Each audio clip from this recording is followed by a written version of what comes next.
मेरे प्रियो, सुनो, मैं तुम्हारे सामने एक ऐसे मनुष्य की घोषणा कर रहा हूँ जिसने अब तक जन्म नहीं लिया। वह है जोरबाद बुद्धा। सदियों से तुम्हारे तथाकथित महात्माओं ने तुम्हें चीर कर दो टुकड़ों में बांट दिया है। उन्होंने तुमसे कहा कि अगर तुम्हें परमात्मा को पाना है तो तुम्हें अपने शरीर से लड़ना होगा, तुम्हें अपनी इंद्रियों का गला घोंटना होगा। उन्होंने तुम्हें एक ऐसा बुद्ध दिया जो पत्थर की मूर्ति जैसा ठंडा और बेजान है। दूसरी तरफ पश्चिम ने तुम्हें जोरबा दिया जो नाचता है, पीता है, प्रेम करता है, पर जिसके पास कोई अंतरात्मा नहीं, कोई आकाश नहीं। मैं तुमसे कहता हूँ, ये दोनों ही अधूरे हैं और आधा मनुष्य एक घाव की तरह है। क्या तुमने कभी किसी ऐसे पक्षी को देखा है जो केवल एक पंख से उड़ने की कोशिश कर रहा हो? वह कभी नहीं उड़ पाएगा, वह सिर्फ धूल में फड़फड़ाएगा।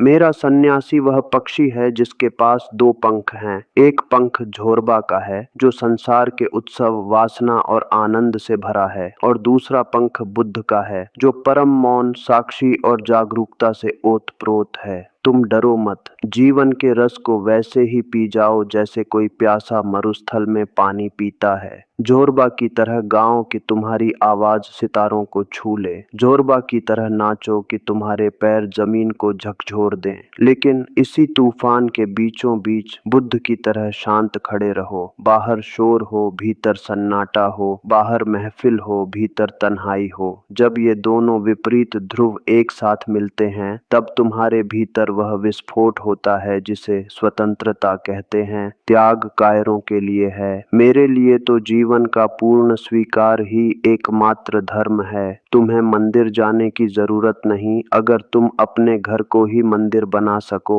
तुम्हें जंगलों में भागने की जरूरत नहीं अगर तुम बाजार की भीड़ में भी ध्यानस्थ रह सको। जोरबा आधार है, बुद्ध शिखर है। बिना आधार के शिखर गिर जाएगा और बिना शिखर के आधार बोझ बन जाएगा। मैं तुम्हें एक ऐसी पूर्णता देना चाहता हूँ जहाँ तुम मिट्टी में भी हो और महक में भी, जहाँ तुम इंसान भी हो और खुदा भी। यही मेरा स्वप्न है, एक ऐसा मनुष्य जो पूरी तरह जमीन का है और पूरी तरह आकाश का।